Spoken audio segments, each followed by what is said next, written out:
friends, it's Shan here. Welcome back to Golf with Shan. In today's video, we are headed back to Deer Creek. I recently made a video at Deer Creek playing the South course, and today we are back playing the North course.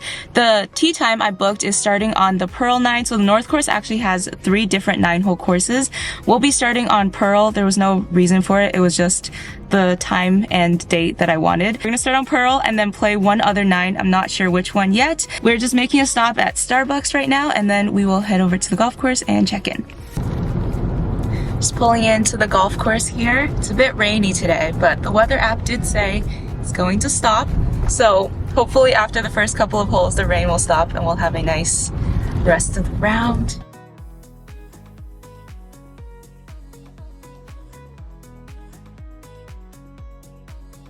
Nice and chilly and wet right now. Good thing I have 2 long sleeves. All right, before I forget, the price for today, it's a Sunday. We're teeing off at 3:10 p.m. We're starting on the Pearl 9, and it is 72 Canadian dollars a person for the greens fee, and then it's $16.50 for the half cart. I think they gave us the twilight cart time. There it is. Looking for the first tee because it's our first time here. Let's get started with the Black Pearl 9 on the Deer Creek North course. This is a par 36 for men and a par 37 for women. As usual, I will be playing from the white tees, starting off with hole number 1, which is conveniently the longest hole on the North course across all 3 nines. Par 5, a slight dogleg left, playing 533 yards from the white tees.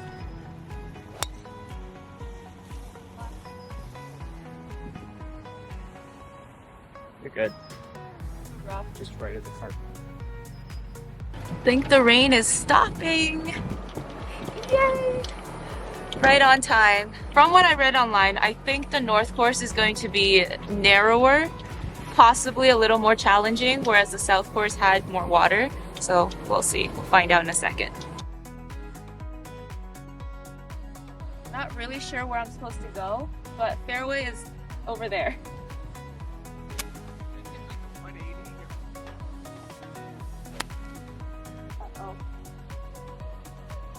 Left.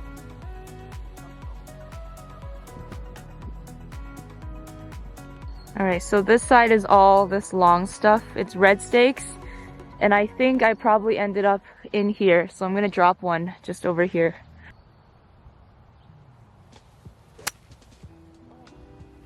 That's thick. For the rest of you watching, here's the fairway. This is your way to the green. That's right there. Don't do what I did.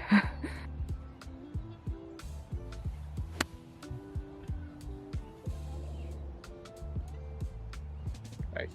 Work.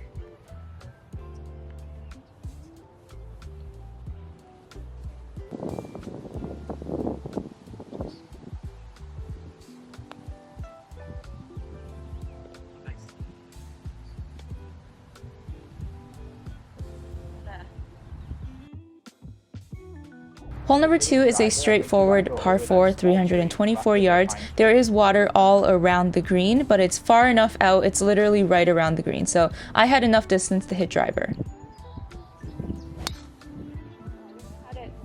Now you may be wondering about this fence in front of us. I was wondering the same thing. I have no idea why it's there. Maybe temporary for construction purposes. I'm not sure.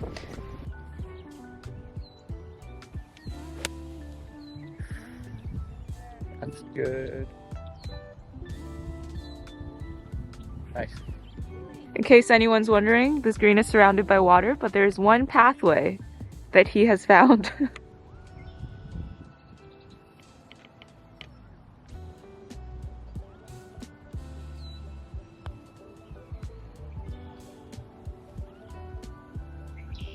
They're fast. I know on that first hole I hit it too hard too.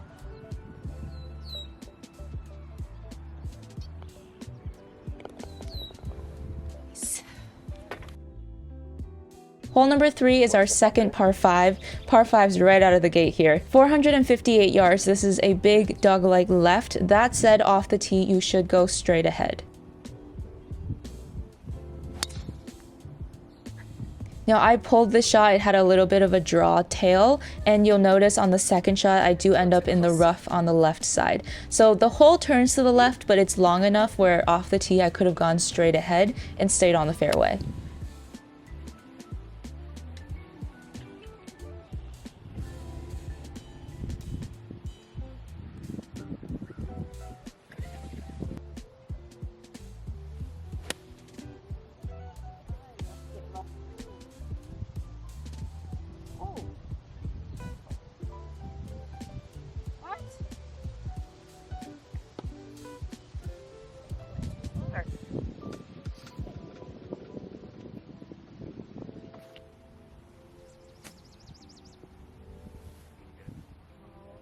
Higher this way.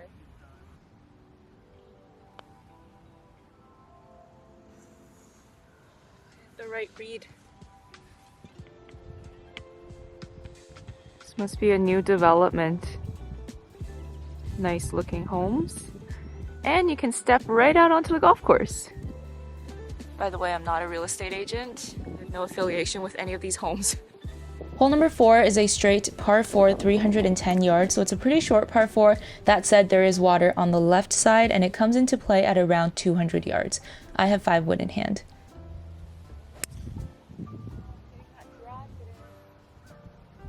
I thought I hit this shot pretty good, but I will say you want to stay to the right side of the fairway here.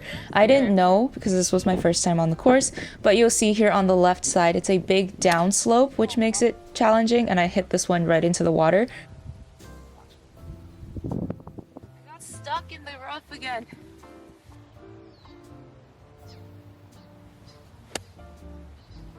It's gonna be nice.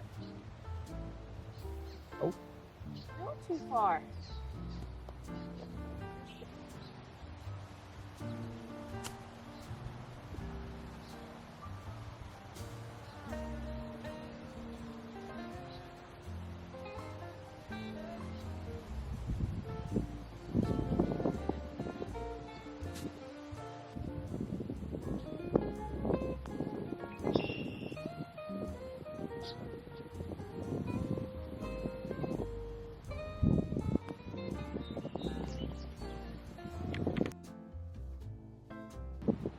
Hole number 5 is a par 3, 127 yards. There's a big bunker on the right side and then a couple of small pot bunkers on either side of the green.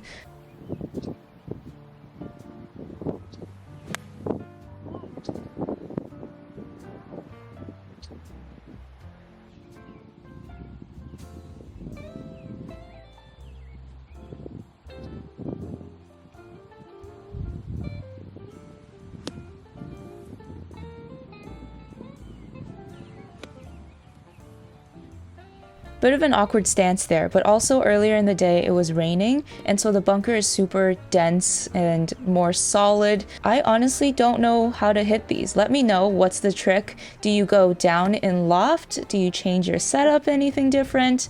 Let me know in the comments. I have no tips for you because I don't know how to get out of these.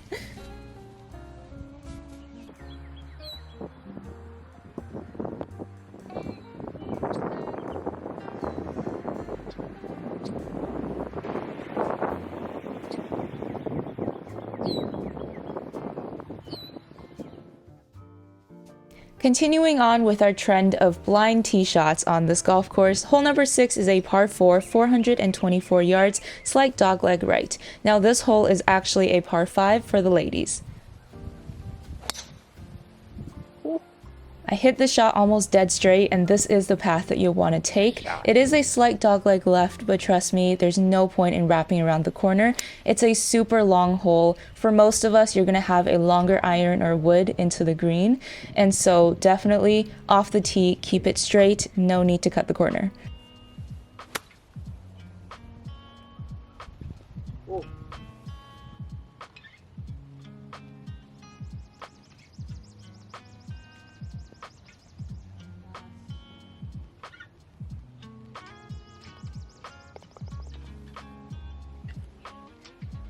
Hole number 7 is a straightforward par 4, 369 yards. The layout is actually very similar to hole number 4, except it's a little bit longer, so I had enough distance to hit driver before hitting the water. The push hook continues. Now this shot I actually got really lucky. It just clipped a branch on the left side and dropped straight down. So I did catch a piece of the fairway here, and then this shot didn't get any airtime. But ideally off the tee, you'll want to stay to the right side. It gives you a clear view into this par 4.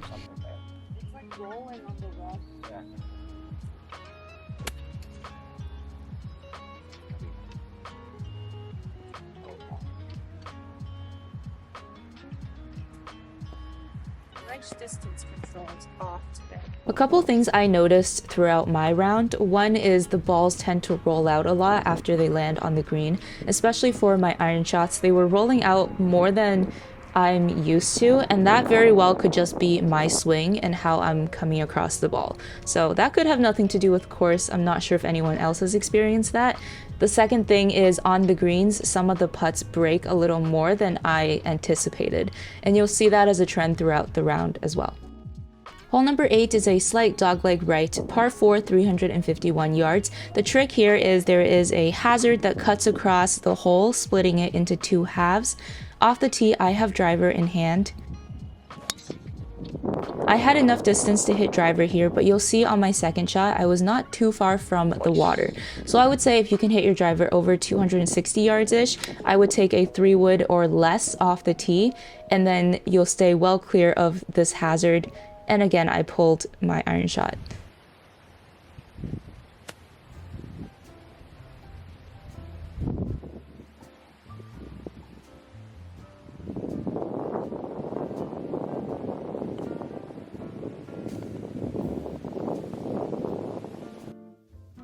Ending up the Black Pearl 9 with a par 3. This is a long par 3 playing 187 yards that day. On all the par 3s, there will be a yardage marker next to the tee markers. That's going to tell you exactly the yardage that day.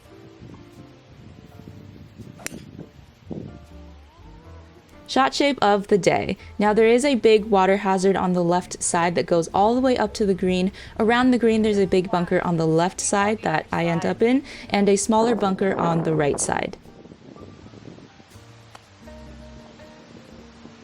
Redemption bunker shot. This was almost the exact same shot that I had on hole number 5 when I triple bogeyed, except this time I got out in one go.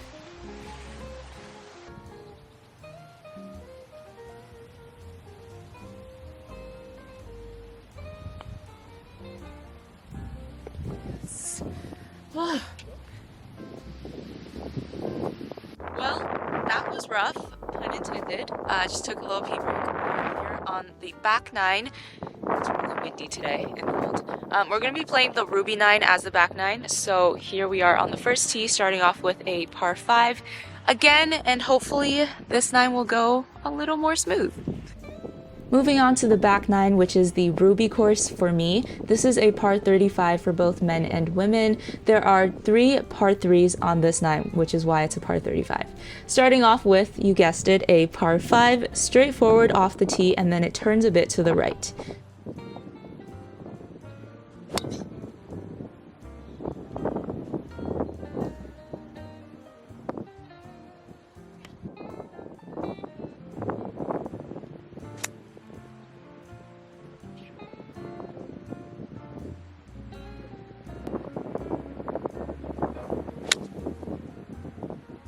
I think this shot was just slightly fat, but also the wind was pushing it back so much, it didn't even make it to the bunker in front of the green.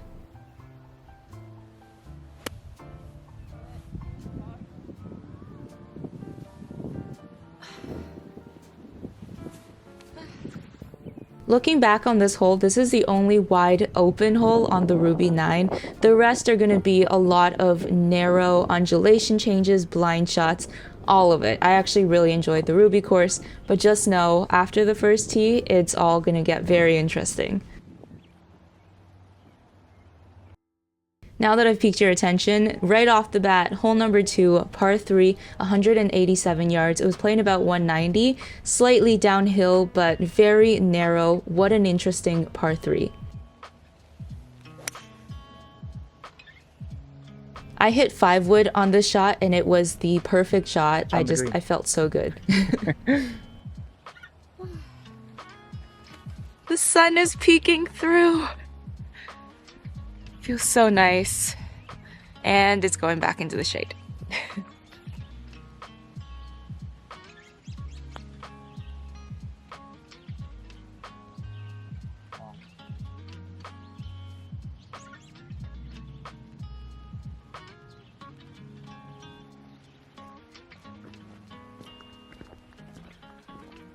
What is this march? Let's make our way up the steps here to the tee box of hole number 3 on the Ruby course. Par 4, just about 300 yards, big dogleg left. That said, it's a little bit of an optical illusion. It is a short par 4, but you can definitely take driver up to 270 yards. I pulled this shot left and ended up in the rough. Now you definitely have enough space to hit driver. Even though this is a short par 4 and it's a dogleg left, you absolutely don't need to cut the corner. The fairway actually extends pretty far, I would say up to 270 yards. That's when it takes the left turn to the green.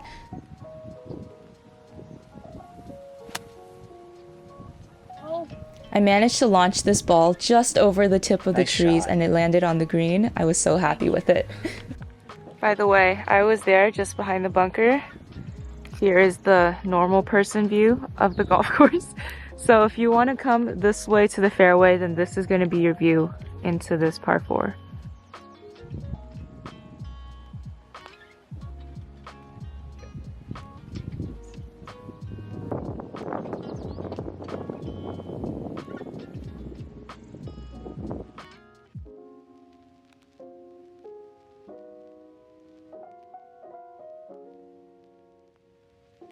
Hole number 4 is a par 3. It was playing about 135 yards. The yardage next to the tee markers I found to be pretty accurate with the elevation adjustment.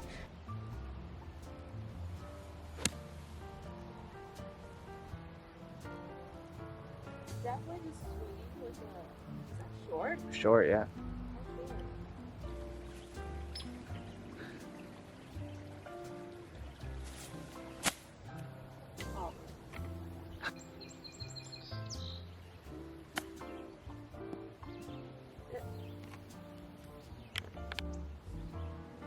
Mine went left, so.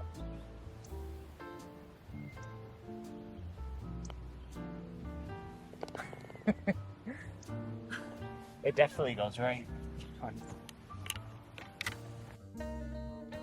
Speaking of narrow tee shots with elevation changes and all that, this is hole number 5, par 4, 354 yards. You want to go just along the tree lines on the right side here. They really should move the tee boxes to the left so we have a clearer view. On this tee shot, I just grazed the tree line on the right side, and I actually ended up on the left side of this narrow fairway. So the fairway is in kind of a valley, like a bowl. There's a water hazard on the right side and tree line all down the left. I stood like half an inch closer to the ball. I think that's what I've been doing. So I stand a little too far and I've been pulling every single one left today.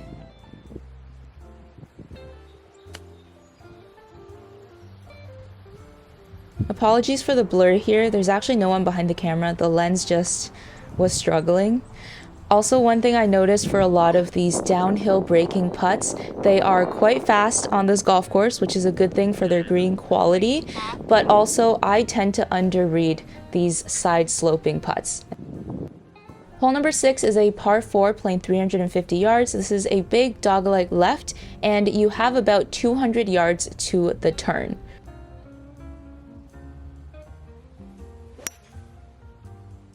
I'm very consistent, and again, I have pull hooked this shot, so ideally you want to go straight ahead. So you'll see what happened to me was because I came to the left side, I actually couldn't see the green where I was because it's literally a 90-degree turn. So you really do want to keep to the right side and get enough distance so you get just at the turning point, and then you'll have a second shot into the green instead of hitting a layup like I did.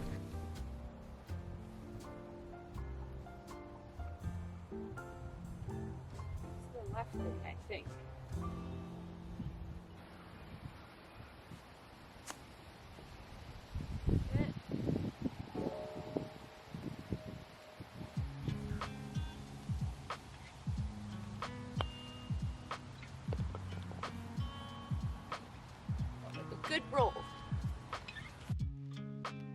Hole number 7 is a handicap 1 hole on the Ruby course. This is a long par 4, 435 yards.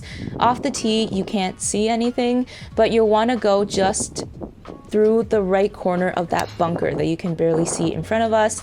The line that I took here is perfect for my driving distance. So you will see on the second shot, the fairway is very narrow, water on the left side, and if you had a little more distance to me, you could end up in the rough or on the tree line on the right side. Very small landing spot here on the par 4.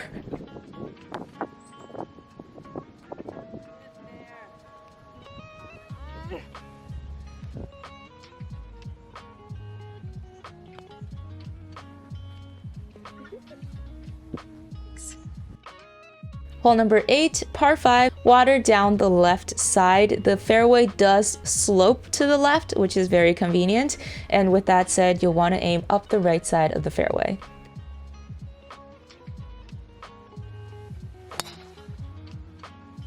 This clip was a little too dark for the Shot Tracer app to pick up, but essentially I hit a baby draw and it was actually a pretty good tee shot. I just ended up on the left side of the fairway here, but as you can see, the water hazard on the left does cut in, and so the fairway gets really narrow at about the 240-yard distance, very inconveniently. And then on the next shot into the green, you can see the giant hazard on the left side. What would you do on a shot like this? The flagstick is on a little bit of an island, so it falls off to all sides of it. I think I should have chipped this shot. I didn't bring my wedge, so I'm just gonna keep trying. Now on this next one, I just didn't want to run back to the golf cart, so I kind of gave up here because I had the wrong club. That was bad. I should have just brought my wedge. But yeah, on that first shot, I really want to know what your thoughts are. It's one of those, you know, golf shots where you don't think about it until you have to.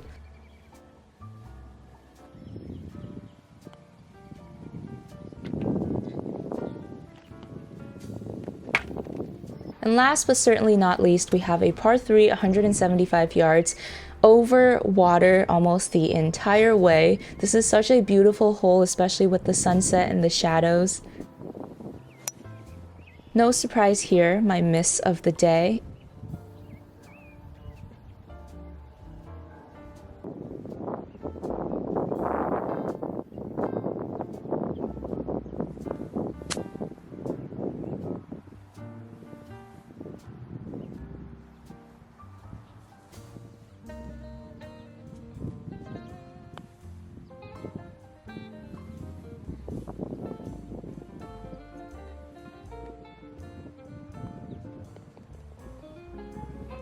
Forgot to film an outro leaving the course, so here we are, another day. Here are my thoughts on Deer Creek. First off, I will say the North Course, absolutely worth playing, especially if you can get a twilight time, and you can get the twilight cart as well. It comes out to about $100 per person.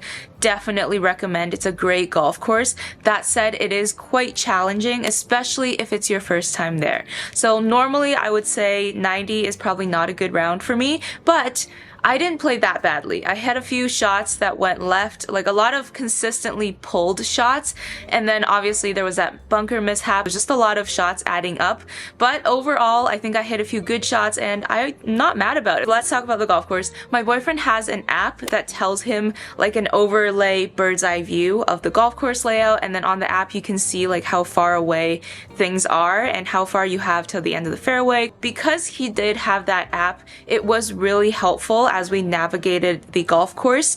You will notice from some of the tee shots there are a lot of blind tee shots, and by that I mean from the tee box you have almost no idea where the hole goes. You don't know where the green is. You're kind of guesstimating like how far you can hit it forward. Can you hit driver even? And so hopefully this video will be helpful for you if you are going to play this golf course for the first time. The Ruby 9 I found to have a lot more elevation changes, a little bit more challenging just because of the narrow fairways and narrow pathways. At least visually, it feels more narrow because you have the tree lines on both sides. So that's definitely something unique about the Ruby course. I would definitely go back and play it. It's a little bit of a drive with traffic these days for me. I honestly loved it. Now, personally, I prefer a golf course that's more flat and more water versus this kind of enclosed, more undulation type of course. But that being said, if you do enjoy this type of golf course, it is challenging, it's definitely worth your money, and I highly recommend it. Now, same thing that I said on the Deer Creek South course, the roughs here can be quite tough to get through. I don't know if they keep them long on purpose. We are not professionals here. I've said that in the other video. So it's not a big deal, just on a few shots. My club definitely got caught in the grass. So learn from my mistake. Definitely club up and just make sure you get all the way through. Make sure to follow through on your shots. One more thing I have to mention before I end this video, and that is about the 3 9s on the North course. So let's start off with Black Pearl 9 is actually a par 36 for men and a par 37 for women. The other 2 9s that they have on the North course, so the Diamond course and the Ruby course, are both par 35. I hesitate to say that they're easier just because based on playing the Ruby course, it's definitely unique. Elevation changes, blind shots, narrow fairways, all of it. So I hesitate to say it's easier just because it's a par 35 instead of a 36 or 37. Now, when you go on their website to book your round, you can start on any of the 3 9s for the North course. For our round, we started on Black Pearl and then ended on the Ruby 9. Highly recommend both. I am interested to go back and play the Diamond course. I have no idea what to expect. Alright, that's all the information I have to share for Deer Creek North course, Black Pearl 9 and Ruby 9. Make sure to bring extra golf balls. I really hope this video was helpful for you, especially if you are thinking of booking a tee time at this golf course and you've never been before. Hopefully this was helpful, and if it was, make sure to hit that thumbs up button for me. Thank you so much for watching. As always, make sure to subscribe if you haven't already, and I will see you in my next video. Bye!